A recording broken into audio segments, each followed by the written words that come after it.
حضرت عمر فاروق رضی اللہ تعالیٰ عنہ مکے میں جب سورہ انبیاء کی آیت 98 کا نزول ہوا، جس کا ترجمہ ہے تم اور تمہارے معبود بت دوزخ کا ایندھن ہیں اور تم اس میں داخل ہوگے، تو ابو جہل بے حد چراغپا ہوا، سرداروں کے اجتماع میں بڑی برہمی سے کہنے لگا، اے قریش، محمد صلی اللہ علیہ وسلم تمہارے معبودوں کی توہین کرتے ہیں اور تمہارے آباء و اجداد کو دوزخ کا ایندھن بتاتے ہیں۔ اب باتیں بہت ہو چکی، پانی سر سے گزر چکا، سن لو، جو انہیں نعوذ باللہ قتل کرے گا اسے 100 اونٹ سرخ اور سیاہ بال والے دوں گا، اس کے علاوہ 1000 اوقیہ چاندی۔ بنو عدی کا 26 سالہ تنخو سردار کھڑا ہوا اور کہا، اے ابو الحکم، بات پکی ہے۔ ابو جہل نے ہاتھ پکڑا اور انہیں لے کر بیت اللہ کے اندر گیا اور بتوں کے سامنے قسم کھائی۔ کفر سے وابستگی نے مادی اشیاء کو مقصود بنا دیا تھا۔ گلے میں برہنہ شمشیر ڈال کر گھر سے نکلا۔ قدرت اس کے فیصلے پر خندہ تھی۔ کار پردازاں نے قضا و قدر ان کی گردن کفر اڑانے والے تھے۔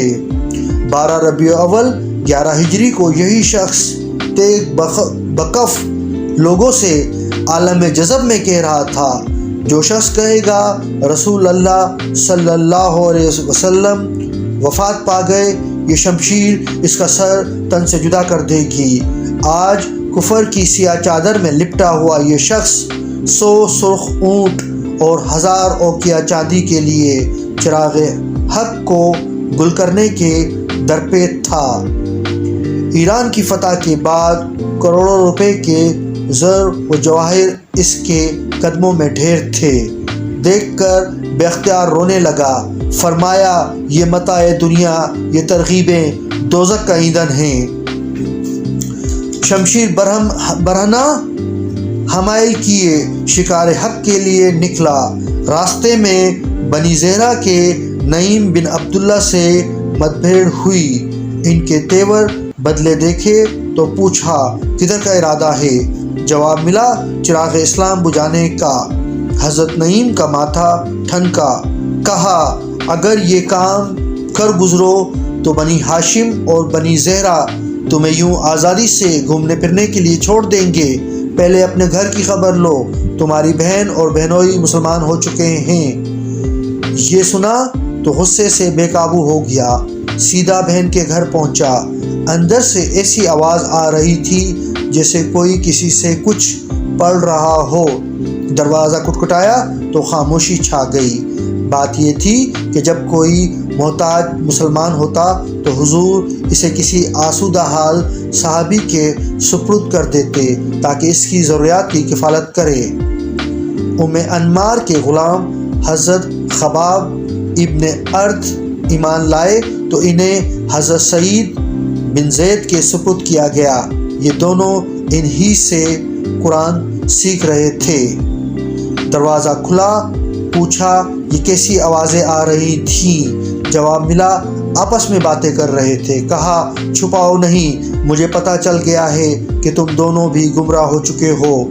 بہنوئی حضرت سعید بن زید نے فرمایا، اور اگر گمراہی کا دین وہ ہو جس پر تم چل رہے ہو، یہ سننا تھا کہ عمر آپے سے باہر ہو گئے، بے تحاشا زر و کوب کرنے لگے۔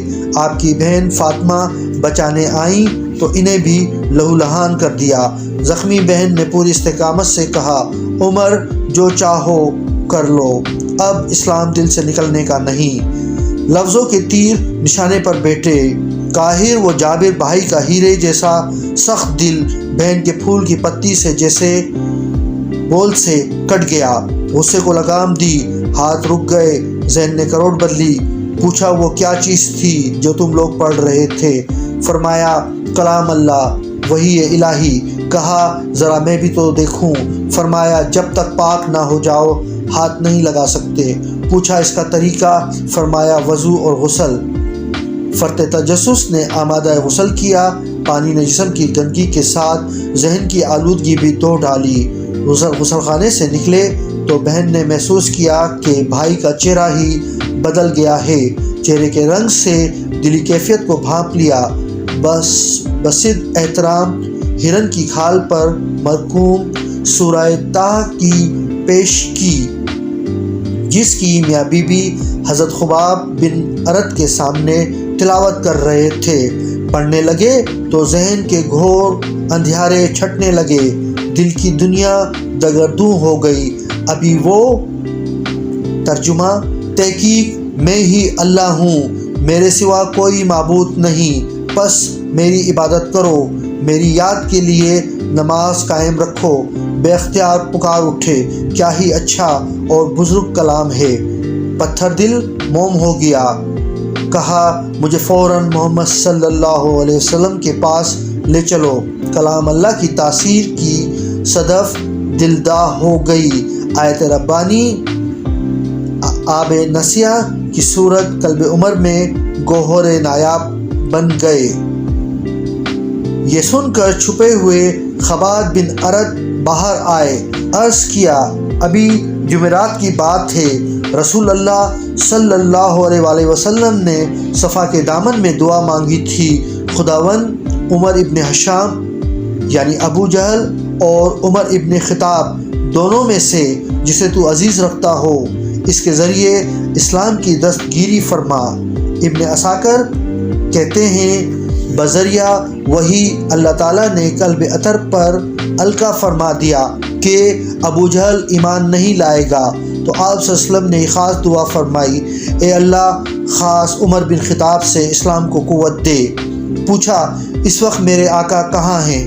کہا، ارقم بن ارقم کے مکان میں۔ دعائے قبولیت کے بحث میں مجسم ہو کے دارالارقم چلی، دروازے پر دستک دی، اندر آنے کی اجازت چاہی۔ عمر کو گلے میں برہنہ تلوار کے دیکھا تو دارالارقم کے مکینوں میں ہراسانی کی ایک لہر دوڑ گئی۔ سب کی نظریں ابو عمارہ امیر حمزہ کی جانب اٹھی، جو ابھی 3 دن پہلے اہل ایمان کی صفوں میں شامل ہوئے تھے۔ فرمایا، آتا ہے تو آنے دو، ادب سے پیش آیا تو عزت ملے گی، گستاخی کی تو اسی کی تیغ سے اس کا سر قلم کر دوں گا۔ 2 آدمیوں نے عمر کے دونوں بازو پکڑ کر حضور کے آگے کھڑا کر دیا۔ فرمایا، انہیں چھوڑ دو۔ کرتا پکڑ کر اپنی طرف کھینچا اور فرمایا، اے عمر، کیا تم باز نہیں آؤ گے جب تک اللہ تعالیٰ تم پر کوئی آفت نازل نہ کر دے، جس طرح ولید بن مغیرہ پر عذاب نازل ہوا۔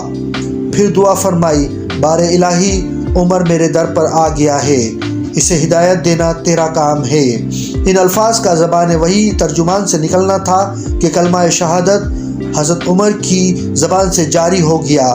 ساکنان دارالارقم نے بے اختیار اللہ اکبر کا نعرہ لگایا، جس میں اللہ کے آخری رسول صلی اللہ علیہ وسلم کی آواز بھی شامل تھی۔ اس پرشکوہ تکبیر کی گونج سے وادی بتا لرز اٹھی۔ عرض کیا، یا رسول اللہ، کفار تو لات و عزا کی پوجا اعلانیہ کریں اور ہم اللہ وحدہ کی عبادت چھپ کر کریں، یہ کبھی نہیں ہو سکتا۔ اب تو بیت اللہ میں عبادت ہوگی۔ اہل ایمان دارالارقم سے نکل کر بیت اللہ میں اس شان سے داخل ہوئے کہ ستاروں کے ہجوم کے درمیان ماہ نبوت تھا۔ دائیں جانب ابو بکر و عمر اور حمزہ تلوار سونتے آگے آگے چل رہے تھے۔ کفار تو کسی اور خبر کے انتظار میں تھے۔ اس منظر پر ان کی آنکھوں کو یقین نہ آتا تھا۔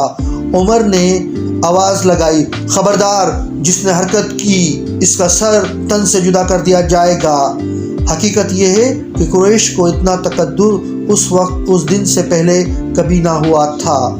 امام الانبیاء کے پیچھے پہلی بار حرم کعبہ میں مسلمانوں نے اعلانیہ نماز باجماعت ادا کی۔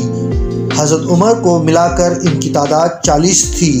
یہی موقع تھا کہ زبان وحی ترجمان نے خطاب کے بیٹے کو فاروق یعنی حق و باطل میں حد فاضل قائم کرنے والا کہہ کر پکارا۔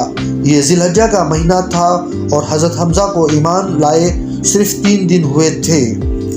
حضرت عبداللہ بن عباس رضی اللہ تعالیٰ عنہ کی روایت ہے کہ جبریل امی نازل ہوئے اور فرمایا، اے محمد صلی اللہ علیہ وسلم، تمام اہل آسمان عمر کے ایمان لانے پر مسرور اور شادماں ہیں۔ اسی دن سورہ انفال کی آیت 64 بھی اتری، جس میں صحابہ کو پہلی بار مومن کہہ کر پکارا گیا، جس کا ترجمہ ہے، اے نبی، آپ کو اللہ اور آپ کے مومن متبین کافی ہیں۔ حضرت صہیب بن سنان رومی بیان کرتے ہیں کہ حضرت عمر کے ایمان لانے کے بعد اسلام کی دعوت عمومی دور میں داخل ہوئی۔ اب غلام اور مظلوم مسلمانوں میں اتنی ہمت پیدا ہو گئی تھی کہ صحن کعبہ میں حلقہ بنا کر بیٹھنے لگے، بے خوف و خطر طواف بھی کرنے لگے۔ کسی کافر نے برا کہا تو الٹ کر جواب بھی دینے لگے۔ حضرت عبداللہ بن مسعود کہتے ہیں کہ حضرت عمر رضی اللہ تعالیٰ عنہ کے ایمان لانے کے باعث سے ہم برابر غالب آتے گئے۔ ان کا ایمان، اسلام کی فتح، ان کی ہجرت، تائید عزیزی اور ان کی خلافت اللہ کی رحمت تھی۔ صحیح بخاری میں حسن رضی اللہ تعالیٰ عنہ سے روایت ہے کہ قیامت کے دن اسلام بذات خود اہل محشر میں عمر کو ڈھونڈتا ہوا آئے گا اور پھر ان کا ہاتھ تھام کر عرش الہی تک پہنچے گا اور عرض کرے گا، اے مالک یوم الدین، میں چھپا ہوا تھا، سہما ہوا تھا، سمٹا ہوا تھا، اس شخص نے مجھے غلبہ دیا، اب اسے اس کے عمل کی جزا دے۔ چنانچہ ابھی حساب ہی ہو رہا ہوگا کہ فرشتے انہیں خلد بری میں پہنچا دیں گے۔